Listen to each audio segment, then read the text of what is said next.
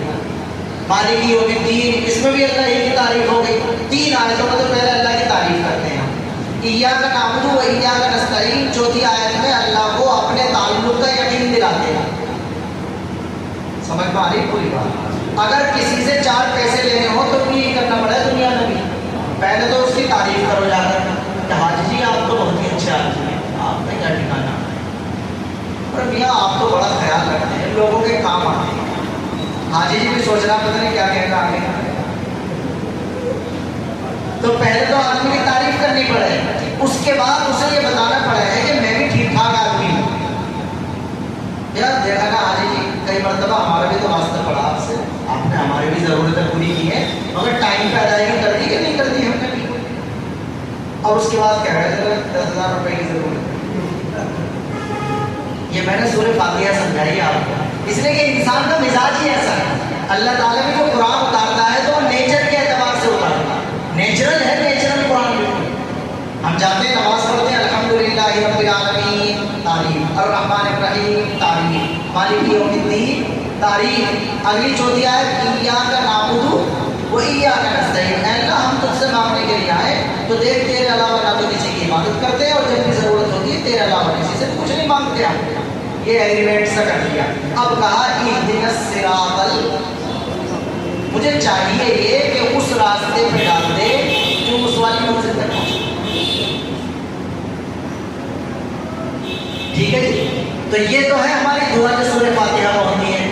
اب یہ والی جو ہدایت ہے نا, سیدھا راستہ, یہ پتہ کیسے چلے گا ہم اسی راستے پر پڑھ گئے؟ اس کے لیے 2 آیتیں اور پڑھی تھی میں نے. ایک آیت پڑھی تھی میں نے, اس میں اللہ نے قرآن کا ذکر کیا, اور ایک آیت اور پڑھی تھی اس میں اللہ تعالیٰ نے صحابہ کا ذکر کیا. میں حضور کا ذکر نہیں کر رہا ہوں آج, اگرچہ دوسرا نمبر تو اللہ کے نبی کا ہے. قرآن کی ہدایت دیتا, نبی پاک علیہ السلام کی ہدایت دیتے, اور پھر صحابہ کے ذریعے سے بھی ہدایت ملتی ہے. لیکن آج کی جو گفتگو ہے وہ کس سے متعلق ہے؟ قرآن اور صحابہ. تو قرآن کے بارے میں خود قرآن میں اللہ نے فرمایا ان ھذا القرآن یہدی, دیکھو ہدایت والا لفظ آ گیا. سورہ فاتحہ میں تو مانگی تھی ہدایت, اہدنا الصراط المستقیم. اب اللہ نے قرآن میں بتلا دیا کہ ان ھذا القرآن یہدی للتی, کہ اگر تمہیں یہ چیک کرنا ہو کہ اس منزل تک پہنچنے کے لیے جو راستہ تم نے اختیار کیا ہے اس راستے کو تم ٹھیک اختیار کر رہے ہو کہ نہیں, تو اپنے آپ کو کس کے سامنے پیش کر دو؟ اللہ کی کتاب قرآن کے سامنے پیش کر دو. جب آپ اپنے آپ کو اللہ کی کتاب قرآن کے سامنے پیش کر دیں گے تو قرآن کلک کر کے بتا دے گا کہ اس جگہ ٹھیک جا رہے ہو, اس جگہ تھوڑے ٹھیک چل رہے ہو, اس جگہ خراب ہو گئے, اس جگہ تم ذرا غلط چلے گئے واپس آ جاؤ, اس جگہ یہ کمی پائی جا رہی ہے اسے ٹھیک کر لو. سمجھ پا رہی بات؟ آئینہ دیکھتے ہیں, آئینہ ہم نہا کے جب آتے ہیں تو کیا دیکھتے ہیں؟ پھر آئینہ. یہ مثالیں میں اس وجہ سے دیتا ہوں تاکہ اگلا مضمون سمجھ میں آئے. جب ہم آئینہ دیکھتے ہیں تو آئینے کا ایک کام ہے، آئینہ ہمارے چہرے کے داغ دھبے دکھاتا ہے. جب آئینہ ہمارے چہرے کے داغ دھبے دکھاتا ہے، ارے بھائی آئینہ تو ہماری تعریف کرتا ہے، برائی کرے، برائی زیادہ کرے. تعریف تو چلو کریں گے جیسے بھی آپ مجھے دکھائی دیں گے، لیکن داغ دھبے بھی دکھاتا ہے کہ نہیں دکھاتا؟ تو کبھی کسی نے غصے کا آئینے کو توڑا ہے کہ اچھا میں نے یہاں تو کالا پن دکھا دیا، بلکہ اور اسے پیار کرے، تھوڑی سی دھول لگ رہی ہو تو اور اسے کپڑے سے کیا کرتا، صاف کرتا، تاکہ میں اپنے داغ دھبے اور اچھی طرح دیکھوں. ارے بھائی اس کے سامنے داغ دھبا دیکھ لوں گا تو گھر سے نکلنے جاؤں گا تو دوسرے لوگوں کے سامنے جانے سے پہلے تو صاف کر لوں گا کم از کم، یہی تو مطلب ہوتا ہے.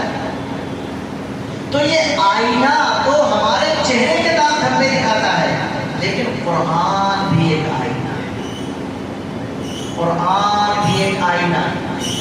قرآن بھی ایک آئینہ. 3 مرتبہ بولا ہے اس نے کہ ہمارے نبی پاک علیہ السلام بھی جب کسی بات پر زیادہ توجہ دلانا چاہتے تھے تو اسے کتنی مرتبہ بولتے تھے؟ 3 مرتبہ. آج کل تو یہ مفتی صاحب بھی ہیں کتاب پڑھتے ہوں گے، آج کل تو تبلیغی جماعت والے ساتھی جو کتاب پڑھے ہیں تو وہ ساری کتاب 3 دفعہ پڑھیں. بھائی پڑھ لو، منع نہیں ہے، لیکن ایسا نہیں ہے کہ ساری باتیں 3 دفعہ ہوتی ہیں. ورنہ میں اگر ہر بات 3 دفعہ بتاؤں تو 1 گھنٹے کی بات 3 گھنٹے میں ہوگی کہ نہیں ہوگی؟ تو ہمارے نبی پاک علیہ السلام کا خوبصورت انداز یہ ہوتا تھا کہ آپ بات کرتے رہتے تھے، لیکن کسی بات پر خاص طور سے زیادہ توجہ دلانی ہوتی تھی تو اسے کتنی مرتبہ بول دیا کرتے تھے؟ 3 مرتبہ.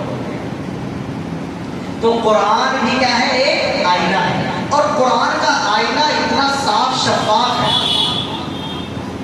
اللہ جس میں چہرہ دکھائی دیتا نا آئینے میں، وہ بھی جب پورا صاف ہوتا جب دکھاتا اور چہرے تک دکھاتا. اب قرآن کے شیشے کا اور آئینے کا اندازہ کرو کتنا صاف ہوگا کہ قرآن چہرے کے داغ دھبے نہیں بلکہ سینے کے اندر ایکس رے مشین بن کے اور دیکھ جاتا ہے اور دل میں لگے ہوئے داغ دھبے دکھاتا. کس کی نفرت ہے، کس کی عداوت ہے، کس کا برا چاہ رہے ہو، کس سے دشمنی رکھ رہے ہو، اللہ کے بارے میں کیا عقیدہ رکھتے ہو، رسول کے بارے میں کیا سوچتے ہو، نماز کے بارے میں کیا خیال ہے، روزے اور زکات کے بارے میں کیا سمجھتے ہو. یہ کون سی دنیا کی باتیں ہیں؟ یہ دل کی دنیا کی باتیں. جب ہم اپنے آپ کو قرآن کے سامنے پیش کریں گے تو قرآن کہاں کی چیزیں دکھائے گا؟ دل والی چیزیں دکھا دے گا کہ اگر اچھی ہیں تو انہیں بھی بتا دے گا اور بری ہے تو نہیں بتا دے گا. تو نمبر 1 اگر ہمیں یہ چیک کرنا ہے کہ جس راستے کو ہم نے اختیار کیا وہ راستہ واقعتاً اتنا اطمینان والا اور اتنا شاندار والا ہے جو ہمیں کہاں تک پہنچائے گا؟ ہماری اس والی منزل تک پہنچائے گا جس کا ابھی ہم نے ذکر کیا ہے. تو نمبر 1 ہمیں یہ فائدہ کہاں سے اٹھانا پڑے گا؟ اللہ کی کتاب. فکر کریں گے کہ مسجد میں ہوتا ہے درس قرآن، تو کب کرو گے درس قرآن؟ دیکھو درس قرآن اسے کہتے ہیں کہ اپنے امام صاحب سے آپ لوگ ٹائم لیں اور ان سے یہ کہیں کہ حضرت چلو پورے ہفتے نہیں کر رہے آپ تو نہ کرو، مگر ہفتے میں 1 دن تو دے دو ہمیں آدھے گھنٹے کے لیے، جس میں تم اللہ کی کتاب کی آیتیں پڑھ کے ان کا ترجمہ کر کے بتا دیا کرو کہ اس میں اللہ تعالیٰ کیا کہہ رہا ہے. ابھی اچھی بات ہے بھائی، مثال کے طور میں تقریر کر رہا ہوں تو میری بات تو سن رہے ہیں آپ، اگرچہ میں چلو دینی نہیں بتا رہا ہوں، لیکن ایک ہے انڈائریکٹ اور ایک ہے ڈائریکٹ. انڈائریکٹ میں بھی سب قرآن حدیث کی باتیں ہوتی ہیں. یہاں جتنی بھی کتابیں پڑھی جاتی ہوں گی، فضائل اعمال پڑھی جاتی ہو، منتخب احادیث پڑھی جاتی ہو، آپ کے مسائل پڑھے جاتے ہوں، آداب زندگی پڑھی جاتی ہو، سورہ رسول اکرم پڑھی جاتی ہو، بہشتی زیور، جو بھی کتاب آپ پڑھیں تو سب نے لکھا تو قرآن حدیث کا ہی ہے لیکن انڈائریکٹ ہے. اور جب قرآن کو قرآن ہی کے سامنے رکھ کر کے سمجھو گے تو کیا ہو جائے گا؟ بالکل ڈائریکٹ ہو جائے گا. تو اگر ہفتے میں 7 دن آپ کتابیں پڑھ لیں تو 1 دن کم از کم اللہ کی کتاب بھی پڑھ لیا کریں گے بھی انشاءاللہ. اور میں ایک دن اس وجہ سے کہہ رہا ہوں کہ روزانہ سب امام صاحب کے بھی روزانہ بتانا بس کی نہ محنت کرنی پڑے اس کے لیے. میں بھی ایک مسجد میں جاؤں درس قرآن کرنے، ہفتے میں 1 دن جاؤں بس. تو میں تو ہمیشہ لوگوں سے کہتا ہوں کہ آپ جو اپنے مفتی صاحب سے فضائل اعمال، بڑا مشکل ہے، ڈر لگے کچھ کہتے ہوئے، لوگ یہ سمجھ رہے کہ میں کتابوں کو منع کر رہا ہوں. ارے بھائی ہم نہیں تو بتایا تھا کہ پڑھو تو ہم منع کیوں کریں گے؟ جو لوگ پڑھ رہے ہیں اگر وہ یہ سمجھے کہ صاحب ہم منع کر رہے ہیں تو بھائی ہم ان سے پوچھیں گے جب تم نے پڑھنا شروع کیا تھا جب بھی تو ہم نہیں تو اگر ہمارے کہنے سے اسے بھائی ہمارے سے نہیں ہمارے کسی بڑے نے کہا ہوگا تو مولوی کو کوئی.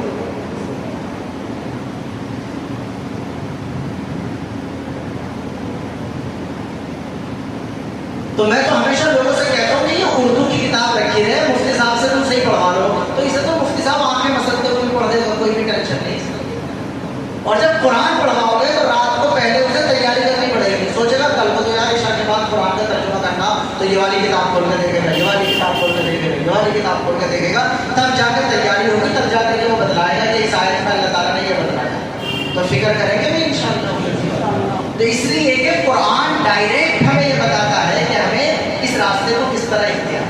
ٹھیک ہے جی. اور آخری بات جس کے لیے پروگرام آپ شروع سے کر رہے تھے وہ ہم بالکل اخیر میں کہیں, قرآن تو ہے تھیوری, یعنی قرآن تو عمل کرتا ہوا نہیں دکھائی دے گا نا. قرآن نماز پڑھتا ہوا تو دکھائی نہیں دے گا, قرآن روزے رکھتا ہوا تو دکھائی نہیں دے گا. دو چیزیں ہوتی ہیں جب آپ اسکول میں, کالج میں, یونیورسٹی میں جاتے ہیں, ایک ہوتا ہے تھیوری اور ایک ہوتا ہے پریکٹیکل. یہ دو چیزیں ہوتی ہیں. پہلے تھیوری ہمیں پڑھا دی جاتی ہے بھائی ایسا ہے اور ایسا ہے, اور پھر کیا کرنا پڑتا ہے, اس کا پریکٹیکل کرنا پڑتا ہے. تو قرآن ہے تھیوری, اور اس کا پریکٹیکل سب سے پہلے کر کے دکھایا جناب رسول اللہ صلی اللہ علیہ وسلم. اور دوسرے نمبر پر آپ نے تیار کیا اس کو حضرات صحابہ رضوان اللہ علیہم اجمعین. تو دوسری چیز میں نے ذکر کیا کہ میں آج سیرت کا بیان نہیں کر رہا, تو میں پیغمبر کے بجائے حضرات صحابہ کا ذکر کر رہا. پیغمبر کے بارے میں تو لوگ کہہ دیں گے میاں وہ تو نبی ہے, ان کی کیا ہمیں وہ کرنا بھائی. تو اللہ نے قرآن میں ہمیں یہ جاننے کے لیے کہ ہمارا رستہ صحیح ہے کہ نہیں ہے, تیسری اور چوتھی آخری چیز کیا بتائی, صحابہ. پہلے بارے میں اللہ نے فرمایا فَإِنْ آمَنُوا بِمِثْلِ مَا آمَنْتُمْ بِهِ فَقَدِ اهْتَدَوْا. اور سے سنی آخری بات ہے, اللہ نے صحابہ سے ڈائریکٹ بات کی ہے قرآن میں, اور یہ فرمایا ہے کہ دیکھو صحابہ جیسا تم ایمان لائے ہو اور جیسا تم عمل کرتے ہو, جو لوگ ابھی ایمان نہیں لائے یہ بھی اگر تمہارے جیسا ایمان لے آئے تو گارنٹی ہے کہ یہ بھی اس راستے پر پڑ گئے جو پکا منزل تک جانا. یہ میں نے قرآن کی آیت کا ترجمہ کیا. فَإِنْ آمَنُوا بِمِثْلِ مَا آمَنْتُمْ بِهِ فَقَدِ اهْتَدَوْا. قد کے اندر قد عربی زبان کا لفظ ہے, اس کا مطلب ہوتا گارنٹی.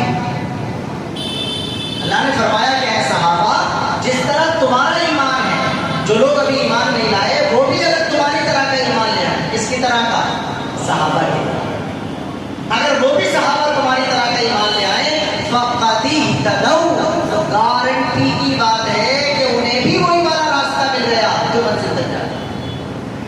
وَإِن تَوَلَّوْا. اور اگر وہ صحابہ والے راستے سے ہٹ جائیں گے, یہ میں اپنی طرف سے نہیں کہہ رہا, قرآن میں لکھا. وَإِن تَوَلَّوْا. اور اگر وہ اے صحابہ تمہارے والے راستے سے ہٹ جائیں گے فَإِنَّهُمْ فِي شِقَاقٍ فَإِنَّمَا هُمْ فِي شِقَاقٍ. تو اس کا مطلب تو وہ تو بہت دور کے اختلاف میں جا کر کے پڑ گئے. انہوں نے تو اپنے آپ کو ہدایت کے سیدھے والے راستے سے کیا کر لیا, بھٹکا لیا. فَسَيَكْفِيكَهُمُ اللَّهُ. پھر اللہ تعالیٰ نے اعلان کیا اور ایسے لوگوں کی لڑائی تم سے تو نہیں ہے میرے صحابہ, ایسے لوگوں نے جو پنگا لیا ہے وہ مجھ سے لیا ہے, میں ان سے نہیں لوں گا.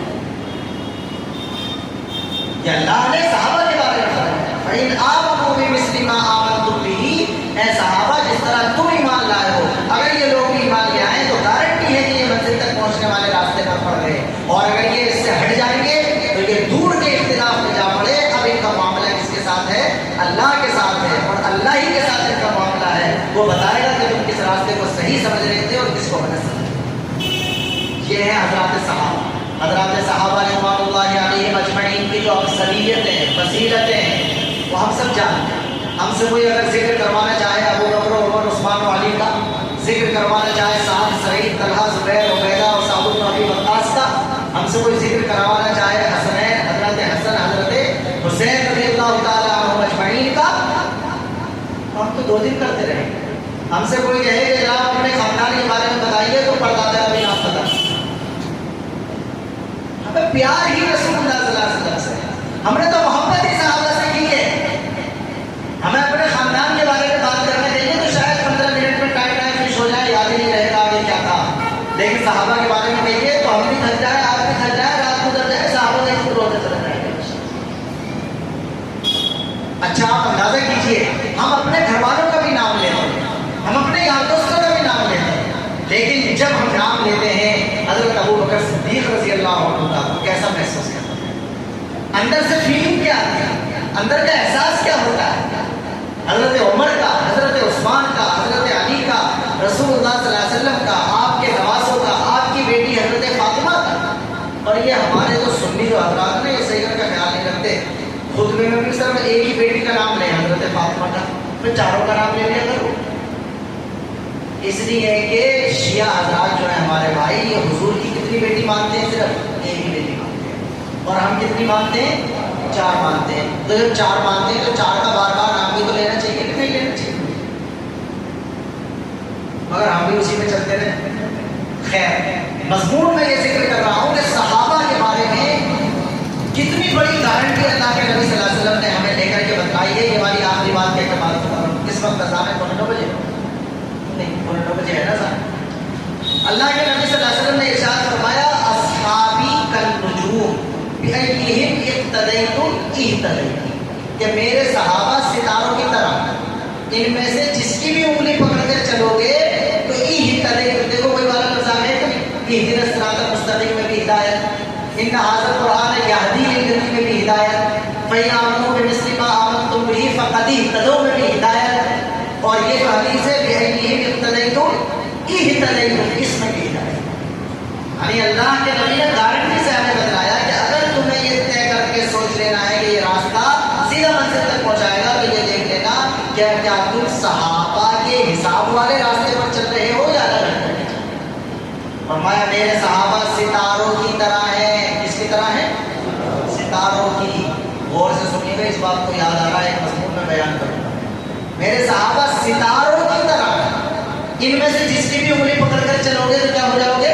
کامیاب ہو جاؤ گے. اس کا مطلب ایک صحابی کو بھی فالو کرنے لگے نا اگر آپ، تو اس کے پیچھے پیچھے بھی اگر چلتے رہے تو وہی منزل مل جائے گی جو اللہ کی جنت اور اللہ کی رضا.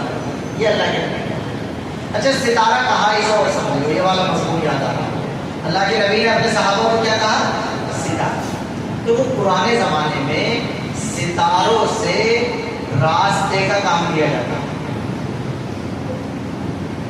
پرانے زمانے میں ستاروں سے راستے کا کام، ستاروں کو دیکھ کر اپنی منزل کو پایا جاتا تھا. پوری طرح سمجھا رہا ہوں میں آپ کو یہ بات. آج کل تو سڑکیں بنی ہوئی، سڑکوں پر پتھر بھی لگے ہوئے ہیں کہ مراد آباد اتنے کلومیٹر، فلاں اتنے کلومیٹر، اور کئی جگہ اگر چوراہا آتا تو سائن بورڈ آ جاتا ہے، فلاں جگہ جانا تو ادھر تو چلے جائیے، فلاں جگہ جانا تو. اب تو سب آسان. تصور کیجئے جب روڈ نہیں تھے، تصور کیجئے جب پتھر کلومیٹر بتانے والا پتھر بھی نہیں تھا، تصور کیجئے جب بالکل سائن بورڈ بھی نہیں تھے، اور تصور کیجئے جب راستے بھی نہیں تھے. جنگل میں، پہاڑوں میں، صحرا میں اونٹ اور گھوڑوں کے ذریعے سے کیا ہوا کرتے تھے؟ سفر ہوا کرتے تھے. تو پتہ ہی نہیں چلتا تھا. کئی مرتبہ آدمی پہاڑوں میں، جنگلوں میں بھٹک جایا کرتا تھا اور وہ لاش ہی بن جایا کرتا تھا. اسے کسی کو پتہ بھی نہیں چلتا تھا کہ ادھر وہ بھٹک کے چلا. اس زمانے کا تصور کیجئے اور سوچئے، اس زمانے میں جو سخت کا پتہ جی پی ایس جو سسٹم ہوتا تھا وہ کیا ہوا کرتے تھے؟ ستارے. اس کی میں ہمیشہ مثال دیتا ہوں کہ پرانے زمانے کا تصور کرو کہ آپ وہاں سے اگر مثال کے طور پر جانا کہاں؟ ممبئی، اور تصور وہی، کوئی سڑک نہیں، کوئی سائن بورڈ نہیں، کوئی کلومیٹر بتانے والا پتھر نہیں، کوئی جی پی ایس نہیں، کچھ نہیں. تو اس زمانے میں ہوتا یہ تھا کہ رات میں زیادہ سفر ہوتا تھا، دن میں آرام. تجربے کار لوگ بڑے بوڑھوں سے سن کر آگے اگلے والوں کو بتاتے رہتے تھے، نسل در نسل آگے بڑھاتے رہتے تھے، اور بتاتے جاتا تھا کہ بھائی تمہارا قافلہ ممبئی جا رہا تو تم ایسا کرنا، مغرب کے ٹائم ستارہ نکلتا وہ کوئی دکھا دیا، اور کہا دیکھو یہ والا تارا دکھائی دے رہا ہے کہ ہاں، کہ تم اس طرح چلنا اپنے قافلے کو لے کر کے کہ یہ والا جو ستارہ ہے یہ تمہارے الٹے ہاتھ پر ہے. یہ تاریخ میں لکھی ہوئی باتیں بتا رہا ہوں. یہ اس والا ستارہ جو ہے تمہارے الٹے ہاتھ پر رہے. تو جی پی ایس ہو گیا کہ نہیں ہو گیا؟ اب یہ گھوڑا جا رہا ہے، اونٹ جا رہا ہے، قافلہ جا رہا ہے، اگر تھوڑا سا ادھر کو ہو جائے گا تو وہ ستارہ جو الٹے ہاتھ پر ہونا چاہیے کدھر آ جائے گا؟ سیدھے ہاتھ پہ. تو آدمی فوراً دیکھے گا اچھا ادھر کو ہو گیا تو ادھر کو موڑ دے گا. پوری رات سفر کرے گا، سورج نکلے گا تو ستارے نظر نہیں آئیں گے تو آپ کہیں گے آرام کر لو. مغرب کا ٹائم ہوگا پھر وہی ستارہ نکل کر آ جائے گا تو پھر چلنے لگو. اسی ستارے کی گائیڈنس ہے، اسی ستارے کی رہنمائی ہے، اسی ستارے کے پیچھے پیچھے آپ اپنے سفر کو طے کرتے رہیں گے تو کہاں پہنچ جائیں گے؟ ممبئی. تو ستاروں سے پرانے زمانے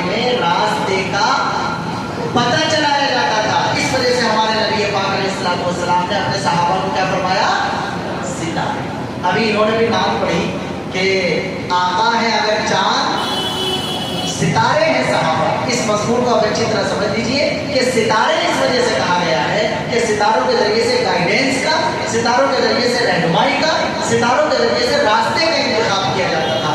لہٰذا میں اپنی بات دوہرا کر ختم کر رہا ہوں. ہماری ذمہ داری ہے نمبر 1 کامیاب کرنا ہے اگر اپنے سفر کو تو منزل کا پتہ ہونا چاہیے.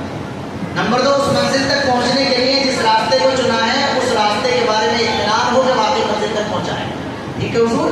تیسری بات میں نے یہ بتائی کہ ہماری منزل ہے اللہ کی رضا اور اس کی جنت. اب اس منزل تک پہنچنے کے لیے جس راستے پر ہم اپنی پوری زندگی 60 70 40 50 سال چل رہے ہیں، اس کے بارے میں اگر ہمیں یہ طے کرنا اور پتہ چلانا ہے کہ کیا یہ وہی سیدھا والا راستہ ہے، ہدایت والا سچا راستہ جو منزل تک پہنچائے گا، تو اسے چیک کرنے کے کتنے طریقے آج میں نے بیان کیے. تو نمبر 1 تھیوری، اللہ کی کتاب قرآن سے پتہ چل جائے گا. نمبر 2 پریکٹیکل، اللہ کے نبی کے شاگرد حضرات صحابہ کرام کی زندگی سے پتہ چل جائے گا. اگر میرا عمل قرآن کے مطابق ہے اور صحابہ کرام کی زندگی سے میچ کر رہا ہے تو بے فکر ہو کر چلتے چلے جائیے، انشاءاللہ منزل ملے گی. اور اگر میرا عمل قرآن کے بھی خلاف چلا گیا اور حضرات صحابہ کرام کی زندگی اور راستے سے الگ ہو گیا تو کتنا ہی خوش ہوتے چلے جائیے، یہ راستہ منزل پر مکمل ہو گئی. کی بات ایک بات ہوگی، دیکھو اب جو بندہ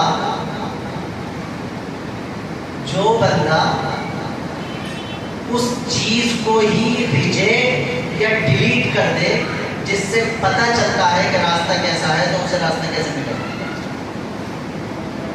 نہیں سمجھ پا رہی بات. مثال کے طور پر جس چیز کے ذریعے سے ہمیں پتہ چلانا تھا اسی چیز کو توڑ دیا ہم نے. ہمیں آئینے کے ذریعے سے پتہ چلانا تھا دانت نپے ہیں کہ نہیں، اور آئینے میں مکہ مارا اسے توڑ کر خلاص کر دیا، تو کیسے پتہ چلے گا بھائی ہمارے چہرے پر دانت نپا ہے؟ ہمارے یہ جو شیعہ بھائی حضرات ہیں جن کا کاروبار محرم میں چلتا ہے، ماحول نہیں ہے کسی کے بارے میں کچھ کہنے کا، اور میری عادت نہیں ہے ایسی فرقے کے بارے میں، دار مسلکوں کے بارے میں بات کرنا. ہمارے ملک میں تو ہندو مسلم لڑائی کرنے کی ضرورت نہیں ہے، تو آپس میں کیا لڑائیں ہم، یہ بات ٹھیک ہے اپنی جگہ، لیکن یہ تو ضرور ہے کہ کم از کم جس کا کام ہے وہ کرے. ارے بھائی اتنا تو سمجھیں گے نا کہ کم از کم جس کا کام ہے وہ کرے. بھائی کانوڑ اٹھانا جس کا کام ہے وہ اٹھائے، محرم منانا جس کا کام ہے وہ منانا. ہم ان سے تو کچھ نہیں کہہ رہے نا، ہم تو لڑائی نہیں کر رہے. ہم یہ تو سوچیں کہ جب ہمارا یہ کام نہیں ہے تو ہم کیوں وہاں تماشبین کریں.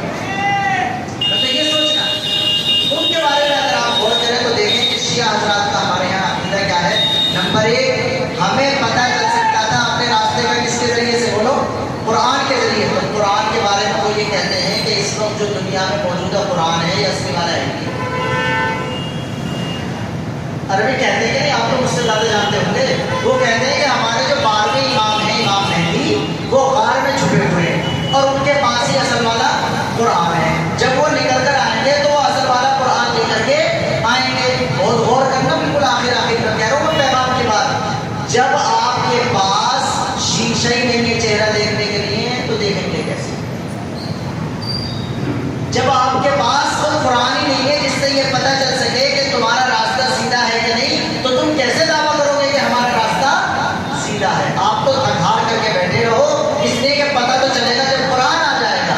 لہٰذا جو راستہ صحیح ہونے کو بتاتا ہے قرآن، اس کے بارے میں یہ خط کھینچ دیا کہ جناب یہ والا قرآن وہ والا قرآن نہیں ہے. تو کیسے ثابت کیا جا سکتا ہے کہ ہم نے جو راستہ اختیار کیا وہ ٹھیک ہے؟ نمبر 1. اور نمبر 2 راستے کے صحیح ہونے کو پہچاننے کے لیے کیا بیعت بتلائی ہم نے؟ صحابہ. یعنی صحابہ کی زندگی سے پتہ چلے گا کہ تم ٹھیک چل رہے ہو کہ نہیں چل رہے ہو. اور صحابہ کے بارے میں ہمارے بھائیوں کا عقیدہ یہ ہے کہ حضور پاک علیہ السلام کے دنیا سے جانے کے بعد 4 کے علاوہ سب نے ایمان چھوڑ دیا. یہ والی بات ہے جس کی وجہ سے مفتی نعیم نے جلسہ کر رہا ہے. اخیر میں بتلا رہا ہوں وہ والی بات بھی. وہ دیکھا ہوگا آپ نے پنجتن لکھا ہوا دیکھا ہوگا. اب تو نوکامے والوں نے پنجتنی گیٹ بھی بنا دیا تو سب کو یاد کروا دیا. وہ پنجتن پانچ، اس کا کیا مطلب ہوتا ہے؟ پنج کے معنی آتے ہیں 5 اور تن کے معنی آتے ہیں جسم. تن کہتے ہیں نا میرا تن کے معنی شخصیت، پاک کے معنی پاک. تو دیکھو ہمارے بھائی بھی سے بہت زیادہ، بلکہ ہمارے بھائیوں کو پتہ نہیں ہوتا. کوئی تو پنجتن کے نام کی مٹھی ہمارے اپنی دکانوں میں پنجتن پاک کے کیا لٹکا رکھے ہیں؟ وہ اشتہار سے وہ لٹکا رکھے ہیں. بھائی ہم منع تھوڑی کر رہے ہیں. پنجتن پاک میں کون ہوتا؟ محمد رسول اللہ صلی اللہ علیہ وسلم، حضرت علی رضی اللہ عنہ، حضرت فاطمہ رضی اللہ تعالیٰ عنہ، حضرت حسن رضی اللہ تعالیٰ عنہ اور حضرت حسین. تو ہم تو سب کو مانتے ہیں، لیکن ہمارے بھائی کو یہ سوچنا چاہیے کہ وہ کیا بتانا چاہ رہے ہیں اس کے ذریعے سے. وہ یہ بتانا چاہ رہے ہیں کہ یہ 5 ہی لوگ پاک ہیں، باقی سارے. سمجھ میں آ رہی بات کہ نہیں؟ ہمارا بھائی کہیں بھی دیکھتا کیلنڈر سا پنجتن کا لا کر اپنی دکان میں لگا دیتا، کہیں بھی دیکھتا انگوٹھی پنجتن کی اپنے ہاتھ میں پہن لیتا. دوبارہ سے سننا میری بات، خدا نہ خواستہ ہم ہمارے نبی کو پاک کیسے نہیں سمجھیں گے بھائی؟ حضرت حسن حسین کو کیسے پاک نہیں سمجھیں گے بھائی؟ فاطمہ اور علی کو کیسے پاک نہیں سمجھیں گے؟ لیکن ان کو پاک مان کر باقی سب کو ناپاک سمجھیں گے کیسے کر سکتے ہیں؟ تو سمجھنا چاہیے کہ وہ چاہتے کیا ہیں. لہٰذا انہوں نے تو اپنے نقطۂ نظر کے اعتبار سے قرآن کو بھی سائڈ کر دیا، اس سے بھی نہیں پتہ چلایا جا سکتا کہ سیدھا راستہ ہے کہ نہیں. اور صحابہ کرام کو بھی سائڈ کر دیا، تو اب صحابہ کے ذریعے سے بھی پتہ نہیں چلایا جا سکتا کہ راستہ سیدھا ہے کہ نہیں. تو جو چیزیں چیک کرنے کی تھی کہ میرے اندر داغ دھبا ہے یا نہیں، وہی آپ نے ختم کر دی، تو کیسے پتہ چلے گا کہ آپ کا راستہ صحیح ہے یا آپ کا راستہ. لہٰذا آج کی اس گفتگو کا پورا جو خلاصہ ہے وہ تو آپ کے سامنے ہے، لیکن پیغام یہ ہے کہ ہم انہیں تو کچھ نہیں کہہ رہے. تم جو بھی سمجھتے ہو اپنی مرضی سے کرتے رہو، لیکن کم از کم جن کا کام نہیں ہے ہمارے بھائیوں میں سے، وہ تو ان کی تعداد کو نہ بڑھائے جا کر کے. اللہ کے نبی نے فرمایا من کثر سواد قوم فهو منهم، جو کسی کی تعداد کو بڑھاتا ہے اس کا شمار انہی میں سے ہوتا ہے. جو کسی کی تعداد کو بڑھاتا ہے اس کا شمار انہی میں سے ہوتا ہے. لہٰذا میں تیسری بار کہہ رہا ہوں، دیکھو جی یہ جو سنی ہوتے ہیں اور شیعہ ہوتے ہیں، 2 فرقے بن گئے نا. ایک سنی الگ ہو گیا اور ایک شیعہ الگ ہو گیا. پھر سنیوں میں 2 بڑھ جام. سنو یہ بالکل آخری بات ہے میری، بالکل نظام کا ٹائم ہو گیا، بالکل آخری بات. سنیوں میں بھی 2 بڑھ جام ہیں. کون کون سے؟ ایک دیوبندی اور ایک بریلوی. لیکن اچھی طرح سن لیجیے، اس معاملے میں جو دیوبندیوں کا فتویٰ ہے وہی بریلویوں کا. ہمارے وہ بھائی نادان ہیں جو شیعوں کا کام خود کرتے ہیں، چاہے وہ دیوبندی کہلاتے ہوں یا وہ بریلوی. ارے ہم اگر الگ الگ بھی ہو گئے، کچھ دیوبندی کچھ بریلوی، تو چلو دیوبندی تو مولانا ناموتوی کا دیوبند والوں کا فتویٰ مانے، مولانا تھانوی کا تھانہ بھون والوں کا فتویٰ مانے، اور ہمارے بریلوی بھائی کس کا مانے؟ اعلیٰ حضرت مولانا احمد رضا خان صاحب بریلوی رحمۃ اللہ علیہ کا فتویٰ مانے. یا تو میرے کہنے سے مان لیجیے آپ، ورنہ تو خود دیکھ لیجیے. دیوبند والوں کے فتوے کے بارے میں تو ساری پبلک کو زیادہ پتہ رہتا ہے کہ ان کا تو پکا فتویٰ کہ یہ سب چیزیں جائز نہیں ہیں. لیکن ہمارے جو بریلوی بھائی ہوتے ہیں ان کو کئی مرتبہ کنفیوژن ہو جاتا ہے، وہ یہ سمجھتے ہیں کہ جیسے یہ ہمارا ہی کام ہے. تو میں دوبارہ سے کہہ رہا ہوں کہ یہ کام جن کا ہے وہ کریں. یہ شیعوں کا کام ہے وہ کریں، یہ سنیوں کا کام نہیں ہے. سنیوں میں کیٹیگری دیوبندی والی ہو یا سنیوں میں کیٹیگری بریلوی والی ہو، دونوں میں سے کسی کا بھی یہ کام. جو فتویٰ مولانا اشرف علی تھانوی کا ہے تعزیے کے بارے میں، سیم وہی فتویٰ مولانا احمد رضا خان صاحب بریلوی کا. مولانا احمد رضا خان صاحب بریلوی رحمۃ اللہ علیہ کا فتاویٰ ہے فتاویٰ رضویہ، بہت اتنی بڑی جلدوں میں. ہم تو سب کے پڑھے بھائی، ہم تو سب کو اپنے ہی سمجھیں. اتنی محبت سے کیوں ذکر کروں گا میں؟ اگر آپ سیرت کو مجھ سے بیان کروائیں گے نام وغیرہ میں، تو جتنے شعر میں دیوبندیوں کے سناؤں گا اتنے شعر اعلیٰ حضرت کے سناؤں گا انشاءاللہ. ہم تو بہت دل کو بڑا رکھتے ہیں. اختلاف ہے کوئی حرج کی بات نہیں، آپس میں اختلاف ہوتا رہتا. تم جیسے صحیح سمجھ رہے ہو ویسا کرتے رہو، ہم جیسے صحیح سمجھ رہے ہیں ویسے کرتے رہے، لڑ کیوں رہے ہو بھائی. لیکن تعزیے والے مسئلے میں جو فتویٰ دیوبندیوں کا ہے وہی فتویٰ مولانا احمد رضا خان صاحب کا ہے. فتاویٰ رضویہ میں مولانا احمد رضا خان صاحب نے باقاعدہ لکھا ہے کہ تعزیے کے سامنے تعظیم کے ساتھ کھڑا ہونا ناجائز ہے. تعزیے کے سامنے کھڑے ہو کر منت ماننا ناجائز ہے. تعزیے کے سامنے کھڑے ہو کر اپنی مشکل کشائی کا خیال رکھنا ناجائز ہے. میں اللہ کے گھر میں بیٹھ کر حوالہ دے کر جا رہا ہوں آپ کو کہ فتاویٰ رضویہ میں ان سب چیزوں کے ناجائز ہونے کا فتویٰ اعلیٰ حضرت مولانا احمد رضا خان صاحب بریلوی رحمۃ اللہ علیہ کا بھی ہے.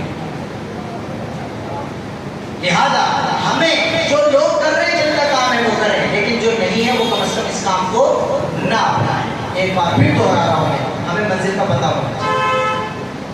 اور جس راستے کو چنا ہے اس کے بارے میں اطمینان ہونا چاہیے۔ نمبر 3، منزل ہماری ہے اللہ کی رضا اور اس کی جنت۔ وہاں تک پہنچنے کے لیے جس راستے پر ہم چل رہے ہیں، اطمینان کن چیزوں کے ذریعے سے ہوگا؟ اللہ کی کتاب قرآن پر چیک کر لو کہ صحیح ہے کہ نہیں راستہ، اور اللہ کے رسول کے شاگرد صحابہ کی زندگی سے میچ کر کے چیک کر لو کہ ہمارا راستہ صحیح ہے کہ نہیں۔ اب جو مان لیں گے قرآن کو اور صحابہ کو، وہ چیک کر کے دیکھ لیں گے، اور جو نہ قرآن کو مانے اور نہ صحابہ کو مانے، تو نہ قرآن سے چیک کر پائیں گے نہ صحابہ سے چیک کر پائیں گے۔ لیکن پھر بھی ان کا طرز عمل مبارک ہے، کوئی شکایت نہیں، جو بھی کرنا چاہتے ہیں وہ کریں، لیکن ہم اگر اپنے طرز عمل سے ہٹیں گے تو ہمیں شکایت ہے۔ لہٰذا چاہے سنیوں کا یہ والا طبقہ ہو یا یہ والا طبقہ ہو، دونوں کے یہاں ان کے عمل کو ان کا کہا گیا ہے، ہمیں اس عمل کو کرنے کی اجازت نہیں دی گئی۔ لہٰذا ہم اپنے عمل پر برقرار رہیں اور اللہ سے دعا کریں کہ اللہ تعالیٰ ہم سب کو اپنا دین باریکی سے سمجھنے کی توفیق عطا فرمائے اور پوری طرح سوچ کر سمجھ کر اس پر عمل کرنے کا جذبہ ہمارے دلوں میں پیدا فرمائے۔ وآخر دعوانا الحمدللہ رب العالمین۔ مختصر دعا کر لیجیے کہ